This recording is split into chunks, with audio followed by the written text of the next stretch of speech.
Nous poursuivons aujourd'hui notre réflexion sur la providence après avoir vu la semaine dernière le lien entre providence et grâce. Une émission à retrouver en podcast sur rcf.fr. Nous vous proposons aujourd'hui de voir le lien entre la divine providence et la liberté humaine, le libre arbitre. Comment ces deux notions a priori antinomiques s'articulent entre elles? C'est la question que nous nous posons aujourd'hui avec le Père Jean-François Noël, prêtre et psychanalyste. Psy et Spi, avec le Père Jean-François Noël, Dialogue RCF. Bonjour à tous et bonjour Père Jean-François. Bonjour Sophie. La divine providence, nous l'avons vu dans les émissions précédentes, représente la volonté de Dieu. Mais le plan de Dieu, est-ce qu'il n'est pas un peu en contradiction avec la liberté finalement de l'homme? Est-ce que Dieu a tout prévu pour nous? Où est-ce que se place notre liberté, notre libre arbitre? Alors, est-ce que c'est une espèce de rivalité entre j'interviens, mais pas trop, parce que ça va pas le laisser libre? Ce que nous vivons souvent dans le monde, dans le cadre de l'éducation, quand même, avec vos propres enfants, Sophie, je ne sais pas. Mais vous imaginez quand même, si je lui dis ça va le contraindre, mais voilà. Ou est-ce que c'est une éducation de la liberté? Au fond, c'est peut-être ça, l'éducation. À la fois par l'obéissance, dont on va reparler peut-être, pour apprendre à être libre, mais pas désordonné, pour apprendre à prendre le relais de l'autorité dont j'ai besoin à l'extérieur pour que cette autorité devienne intérieure. Voilà. C'est au fond ça, peut-être l'éducation. Donc Dieu n'est pas, il se fait, c'est ça d'ailleurs peut-être le mouvement, il se fait comme ça, maître extérieur, par demandant l'obéissance, puis demandant que, en devenant de plus en plus intime à l'autre, à l'homme, que l'homme prenne le relais par sa propre intelligence, par sa propre volonté, par sa propre conscience, et que Dieu l'accompagne comme ça. Moi, j'aime bien cette phrase de Viktor Frankl, psychanalyste autrichien et lui-même rescapé des camps d'Auschwitz, et qui a écrit un seul livre, s'appelle Le Dieu inconscient, et qui disait que Dieu est le partenaire intime de nos entretiens personnel. Alors peut-être que c'est une vision réductrice de ce qu'est le Dieu pour les chrétiens, mais je crois assez que Dieu se veut l'interlocuteur très intime de nos entretiens les plus personnels. C'est-à-dire, ça s'appelle l'Esprit Saint. C'est le nom qu'on donne à l'Esprit Saint. Et que Dieu ne veut pas se substituer à notre décision, mais il veut l'habiter, l'épouser, la fortifier, conforter, voilà. Quand il dit au paralytique, prends ton grabat, lève-toi, prends ton grabat et marche, il va pas marcher à sa place. Il va pas aller chercher un sandwich au paralytique pour que ce gars, il lui dit, prends ton grabat, lève-toi et marche, ça veut dire, tu vas marcher avec ce qui t'immobilisait et je vais pas marcher à ta place. Et que à chaque fois, Dieu dit, Jésus dit dans les miracles, ce que je suis te conforte à être ce que tu es. Vous parliez tout à l'heure d'obéissance, faire la volonté de Dieu, ça se fonde sur l'obéissance. Alors, ça se fonde sur l'obéissance, et on voit bien que ça a été malheureusement dans tous ces problèmes d'abus qui ont été dénoncés justement d'ailleurs dans l'Église et ailleurs, parce que c'est pas que dans l'Église que ça a eu lieu, malheureusement. Vous parlez des abus spirituels, par exemple, parce que après les abus sexuels qui ont été longuement travaillés, maintenant on est aussi dans les abus spirituels, dans les mouvements de dérive et de secte. On a encore entendu récemment dans des communautés religieuses catholiques des examens qui ont été faits ou des écoutes de souffrance. Et dans ces abus, au fond, de l'extérieur, on pourrait croire que c'est un problème d'obéissance et que ces pauvres sœurs ou ces pauvres frères, comme à Poincoeur par exemple, ont été bien crédules et que nous, on serait à l'abri parce qu'on est, vous et moi, on est tout à fait intelligents et qu'on se ferait jamais avoir. Ce qui est faux. Parce que l'obéissance, c'est pas un problème d'obéissance, l'abus.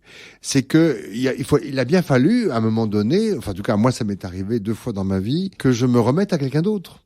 Quand je suis rentré au noviciat, moi j'ai ouvert mon cœur et ma conscience aux frères qui m'ont formé. J'ai rien retenu pour moi, parce qu'à un moment, quand j'imagine, en tout cas, pour ceux qui se sont mariés, vous avez aussi essayer de tout donner et que il n'y a pas de réticence et dans le don qu'on se fait l'un à l'autre. Et moi, ça m'est arrivé, et ça m'est arrivé aussi dans mon analyse. À un moment, il a bien fallu que je m'ouvre ma conscience et même mon inconscient d'ailleurs à ma psychanalyste, et que si j'ai tombé sur un abuseur ou une autoritariste, peut-être que je serais manipulé. Donc c'est pas l'obéissance n'est pas suspecte. L'obéissance n'est pas suspecte.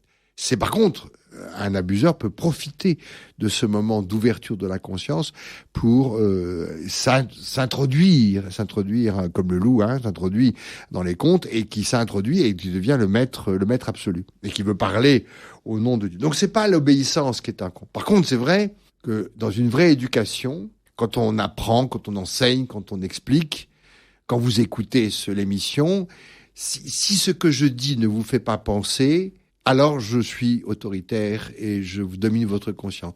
Si en écoutant Sophie et moi, ça vous fait penser, vous avez la place pour penser, eh bien dans ce cas-là, je réponds à mon désir de vous aider, non pas à vous dominer, mais à vous faire grandir à l'intérieur de votre conscience.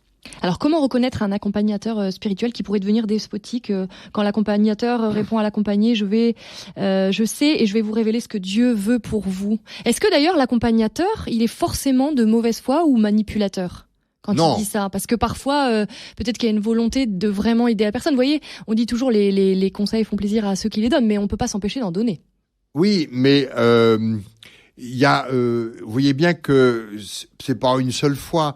Mais quand l'accompagnateur, se gausse, parce qu'il réussit, les abuseurs dans ces communautés-là ont été des gens vraiment intelligents. Oui, mais les personnes accompagnées l'étaient aussi, justement. Ah oui. Par rapport à ce que vous disiez tout à l'heure, je me dis à quel moment, comment ça se fait que le psychisme ou la raison est aussi endormie pour que la personne ne réalise pas peut-être que... C'est pas du côté de l'abusé, c'est du côté de l'abuseur qui se prend au piège de ce qu'il avait reçu, mais qu'il a cru devoir à son mérite. Voilà. C'est-à-dire qu'à un moment, oui, c'est vrai, mais comme je suis vraiment intelligent. D'ailleurs, c'est vrai qu'il est intelligent. Sauf que il a simplement oublié que cette intelligence lui était inspirée par Dieu. C'est vrai que j'ai quand même Sœur Marie des Sœurs de Bethléem a fondé je sais pas combien plus de monastères que Thérèse d'Avila, et donc elles sont 200-300 sœurs actuellement dans cette communauté. Or je veux dire, le discours par rapport à la fondatrice même chez les Sœurs de Bethléem est assez modéré actuellement parce qu'on s'aperçoit que ça a été quand même, il y avait une part d'ombre en elle et que cette part d'ombre à un moment a pris le dessus sur la part de lumière, et il y avait une vraie intelligence comme chez Marie d'Haut-Philippe, comme chez Jean Vanier, comme etc. Et d'autres, je peux citer tous les fondateurs. C'est vrai qu'on a eu récemment une crise, on a été trahi par les fondateurs qui se sont crus. Alors là, c'est peut-être le point qui va vous intéresser. Ils se sont crus des réformateurs de l'Église. Et à un moment, ils ont rompu les ponts avec l'Église et la tradition de l'Église, qui peut-être d'ailleurs, a été maladroite. Mais toutes ces communautés et les fondateurs dont j'ai parlé ont tous dit, nous savons ce que devrait être l'Église, et ils ont rompu les liens et de l'obéissance avec l'Église. Voilà. Et donc ces liens, à un moment, ce qui fait qu'ils s'arrogent le droit de parler au nom et de Dieu et de l'Église. Et sans faire de lien aberrant ou arbitraire, ceux qui parlent au nom de Dieu, d'Allah, on voit bien ce que ça a donné. C'est-à-dire, celui qui veut parler au nom de Dieu devient un Dieu et donc transporte la mort, puisqu'il n'est pas Dieu.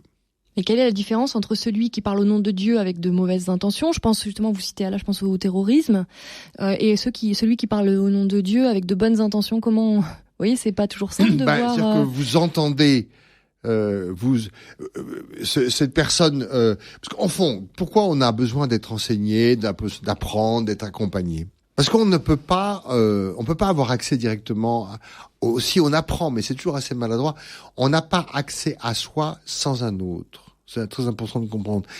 Bien sûr que ce matin, en venant sur la route entre Istres et Aix, je regardais le soleil, je repensais à mes rêves, je pensais à l'émission, je me parlais, comme Vous j'aime. n'avez pas quelqu'un qui vous a fait une queue de poisson cette fois, comme la dernière fois? Non, mais c'est vrai que je fais souvent mention de cette route, mais je l'aime beaucoup, et en plus, il y avait une très belle lumière ce matin, bien qu'il faisait très froid, et que c'est vrai que ce colloque, j'aime bien avoir avec moi, que je m'impose, parce que voilà, j'aurais pu aussi écouter de la musique ou écouter une émission. C'est une prière, ce colloque? En tout cas, chez moi, elle alterne entre prière et méditation intérieure. Je pense que, bien sûr, à un moment, je me retourne vers Dieu en disant, tiens, merci. J'ai pas été très, très gratifiant à cet égard pour ce que tu m'as donné, ou là, j'aurais dû pas dire ça, donc je te demande pardon. Donc, ce colloque est mon temps d'oraison intérieure mais je le confesse, qui mélange à la fois colloque de soi à soi et colloque avec Dieu. C'est vrai que, peut-être que je vais être mal jugé par les gens qui ont une prière plus authentique que la mienne. Moi, je confesse l'imperfection de la mienne, mais je pense que je suis pas le seul. Mais c'est vrai que... On peut pas vraiment juger une prière, de toute façon. Oui, c'est vraiment... Mais enfin bon, c'est vrai que ça se mélange. Ça se mélange et que ce temps de relecture, de mise à plat, d'écoute de soi ou d'écoute de la présence de Dieu me met en présence sans que je le dise vraiment ou que je le ressente, je ressens rien en fait, mais me met en présence de ce Dieu qui revient, à laquelle je lui laisse la place pour qu'il revienne m'habiter, et en espérant que de fait, ce Dieu qui de nouveau reprend place, parce que je l'ai un peu peut-être évincé ou je l'ai un peu oublié, reprendre place et reprenne sa vraie place de source en moi. Il n'est pas mon protecteur, mon guide au sens qui va m'éviter d'avoir un accident sur la route ou je ne sais quoi, mais il est ma source, là où je vais m'abreuver, là où je vais me ressourcer, retrouver la raison profonde de mon existence. Et ça, c'est ce que l'abuseur ne veut plus entendre, c'est-à-dire que il s'arroge le droit d'être dans la relation, avec Dieu, entre un individu et Dieu. En fait, il faudrait qu'il s'efface pour que quelque chose... En fait, ce que fait l'abuseur, c'est qu'il croit qu'il a parfaitement compris le mystère de Dieu et qu'il peut en rendre compte à tel ou tel disciple. Mais ça, c'est le meurtre du mystère même de Dieu. C'est de tuer cet imprévu et cet inconnu qu'est Dieu lui-même. Si je peux tout dire de Dieu, ce n'est pas Dieu. C'est le Dieu que j'invente. Comment on repère des situations d'emprise ? En fait, ce qui s'est passé, et c'est pour ça que souvent ça a été mal compris, on a pensé que les personnes étaient crédules, voire fragiles, et alors on les entoure de protection quand on les écoute après. Non, elles sont ni fragiles ni crédules, elles sont surtout très idéalistes. Et c'est la hauteur de l'idéal, c'est comme un terroriste. Un terroriste, il est pas fragile. Il y a quelques tarés quand même, faut le dire correctement, mais il y a eu quand même des gens tout à fait sensés et qui étaient surtout des idéalistes. Et c'est par l'idéal, c'est par l'inflammation de l'idéal que l'abuseur profite de l'abuser. C'est-à-dire que je vais te dire ce que tu portes en toi et que tu n'oses pas te dire, c'est cet idéal de perfection, de vérité, etc. Et à chaque fois, et je l'ai déjà un peu écrit dans un livre qui s'appelle Épris d'absolu, c'est un idéal isolé peut devenir despotique. Si j'ai qu'un idéal de vérité, alors il y a plus de dialogue entre les religions. C'est qui a raison? Si j'ai que cet idéal-là, c'est le christianisme, c'est l'islam, c'est le judaïsme. Ou si j'ai que l'idéal de charité, alors il faut que tout le monde s'aime indépendamment des cultures, etc. Et que quand on s'aime pas, etc. Les idéaux ne vont bien que quand ils sont plusieurs.